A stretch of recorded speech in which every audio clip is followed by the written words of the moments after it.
Ah, the joys of postcoital sleep. That's what allowed me to handcuff my wife's hand to our custom handcrafted ashwood headboard. She didn't wake up right away. She cautiously opened her eyes and then cried out. Her scream woke her lover, Bob Simmons, who quickly discovered that his wrist was also handcuffed. Bob's scream was a little more manly as he fell off the bed, twisting his arm and cutting his wrist. He scrambled back onto the bed, the words he was about to say stuck in his throat. I'm guessing that upon waking up, your mistress's husband standing at the foot of the bed with a large caliber revolver pointed at you will do it. Did you guys sleep well? I asked. My God, Jerry, it's not what it looks like, sobbed my wife. Well, let's figure out what it looks like, I said. You're lying in our marital bed with a stranger trying to convince me that you're a faithful little wife? Don't do anything stupid, Bob wheezed. You don't go to jail over a cheating wife. His eyes were still fixed on the .35 Magnum in my hands. That made sense, as I was shaking a little with rage and sadness. Here comes the man you decided to leave me for. If you were still my wife, I'd have to defend your honor, but since it doesn't look like it's going to matter anytime soon, I really don't care. Interesting that he still thinks so highly of you, I replied. Barb ignored both of our comments. Jerry, please put the revolver down and let's talk about this. That shithead isn't worth going to jail for, she pleaded. Wow, I guess the rose has really bloomed in this relationship, huh? He calls you names and you call him names. I thought you would treat him with more respect. After all, he's the one you thought it was worth separating us for. I replied sadly. Jerry, we're not breaking up. I screwed up big time, but we can get through this. I'll fix it, I promise, she sobbed. How are you going to do that? Are you going to go back in time and not sleep with him? Because that's the only way I can have anything to do with you in the future. I loved you so much. My life would be hell if that happened. I don't want to go back to that place again, but if the alternative is to live with an unfaithful bitch, what are my options? I asked. I put the revolver to my temple. Maybe it would be easiest to just pull the trigger like this. I'd end the pain, and you'd be free. Jerry, no! She screamed. Do it! He shouted. I slowly lowered the revolver. An idea hit me. I opened the drum of the revolver and pressed the piston to release 6 rounds. They fell to the floor. I bent down and picked one up. I heard a grunt as the asshole tried to break the headboard it was attached to and failed. What a loser. He calmed down when I picked up the lone cartridge. There was a look of horror on Barb's face. It's a .35 Magnum round that weighs 125 grams. When the bullet leaves the barrel of this revolver, it travels at 1,500 feet per second. When it hits something hard, it flattens out and nearly triples the area of impact it can damage. Even if you survive the impact, it will certainly create a wound that will make you bleed to death, I said, making sure I had their attention. I inserted the cartridge into the drum. Barb, you know how much I loved to gamble before we met. In fact, it nearly ruined us in our first few years together. I stopped for you. Don't get me wrong. I benefited from stopping, but I only had the strength to quit because I loved you so much, I said sadly. I tilted the revolver back a little and spun the drum, while it was still spinning when I flicked my wrist and slid the drum back into the revolver. Since I really don't know what to do, I'll let chance decide. The finger of fate, if you will, I said. I slowly pointed the revolver at her lover. Since Bob is the guest of honor here, I feel I should start with him. Would you like me to record something for your wife or daughters, Bob? I asked. It's going to be very lonely in that house at 726 Maple Lane if you end up eating that bullet, Bob. Your wife Allison and your twin daughters Zoe and Chloe will be devastated enough when they see the package my investigator sent them. I thought about sending some less pornographic pictures, but decided that your girls need to know exactly what you were doing late at night at the office. I also took the liberty of including pictures of your other 2 sluts, just so she gets the full picture. I didn't think he could get any whiter, but when I pointed the revolver at him, he paled even more. I cocked the hammer back. He closed his eyes. I pulled the trigger. Click. The hammer fell on the empty cartridge case. I thought he was going to faint, but he came to his senses. Sure enough, the sheet around him started to turn yellow as he wet himself. You survived this round. Maybe you'll see your pretty daughters again, I replied calmly. I pointed the revolver at my wife. How about you, Barb? Are you ready to meet your maker? You went to church last Sunday. I assume you confessed your sins. If you die today without being able to confess, will you go to heaven or will you still go to hell?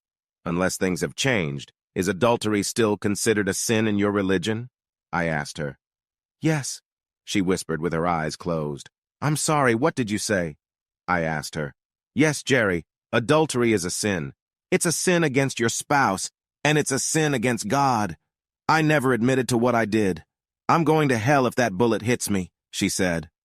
Well, let's see if your God wants you to live, I replied, pulling the trigger back. I squeezed the trigger. Click! The hammer fell on the empty cartridge case. She sobbed as I aimed the revolver at my temple again. I was in such a dark place before you came into my life, Barb, I told her. The only time I ever felt any good was when I was on that winning streak. It was never about the money. It was all about the excitement. I remember thinking about how kind and gentle you were as you worked my hands that night in the emergency room. Gino's thugs really did something to me. I told myself that if I had a caring woman like you in my life, I wouldn't need to play. Did I ever tell you that it was the memory of your hands bandaging mine that made me stop? I paid off Gino that night, and to this day, I have never gambled again. I know that life without you will be hell. You're my rock. If that bullet hits me, my suffering will end. You won't be able to hurt me anymore. I almost want that to happen, I told her quietly. She sobbed as I pulled the trigger of the revolver again. Click! The hammer fell on the empty cartridge case. My wife screamed. Damn it! Bob cursed. I pointed the revolver at my lover. Since this may well be your last moments on Earth, Bob, please tell me why you go after married women. I really don't understand it. Your wife is attractive and your daughters seem charming. Why? I asked. Please, boy, don't kill me, he begged. I shrugged and pulled the trigger back with my thumb. He suddenly burst into tears. It's all about the chase, finding what turns them on and then playing them off. Your wife was a little displeased with you. In any married life, even a very good one, there are rough edges and mutual grievances. All I had to do was emphasize a little bit how helpful and sexy she was, and she lusted after me. Anyway, this was going to be the last time. Once I fuck another man's wife in her husband's bed, the game is over and I win, he sobbed. This guy looked like he was in some kind of trouble. He looked pretty pathetic lying on the dirty sheets. I should have taken a picture, but I didn't want any compromising evidence. I heard him groan, trying to break the headboard of the bed again. I looked into his eyes. I pulled the trigger. Click! The hammer fell on the empty cartridge case. The asshole lost consciousness. I raised the revolver and pointed it at my wife. Well, it's either you or me. I'm a little sad my lover dodged a bullet. I love you, Barb. I almost hope it wasn't you. Things would be a lot cleaner if I came home, found you two in bed, and then couldn't take it and killed myself. You'd be alive. I wouldn't have to deal with the murder. All that pain would be gone, and you'd be free to fuck whoever the hell you wanted, I told her sadly. She tried to remain calm. At this point, we were both hanging by a thread. Jerry, please stop this. You've made your point. Bob passed out from fear, sitting in his own urine. You win. Put the gun down, and we can convince Bob not to press charges. You didn't do anything that can't be undone. I want to stay with you, but if you put the gun down, I promise to sign any divorce decree you present to me. If I can convince you to leave me, I'll spend every day atoning for my sins. Please don't do this, Jer, she begged. Barb, I don't think I'm Jerry anymore. When I found out what you were doing, I was so angry. And then I found out you did it in my bed.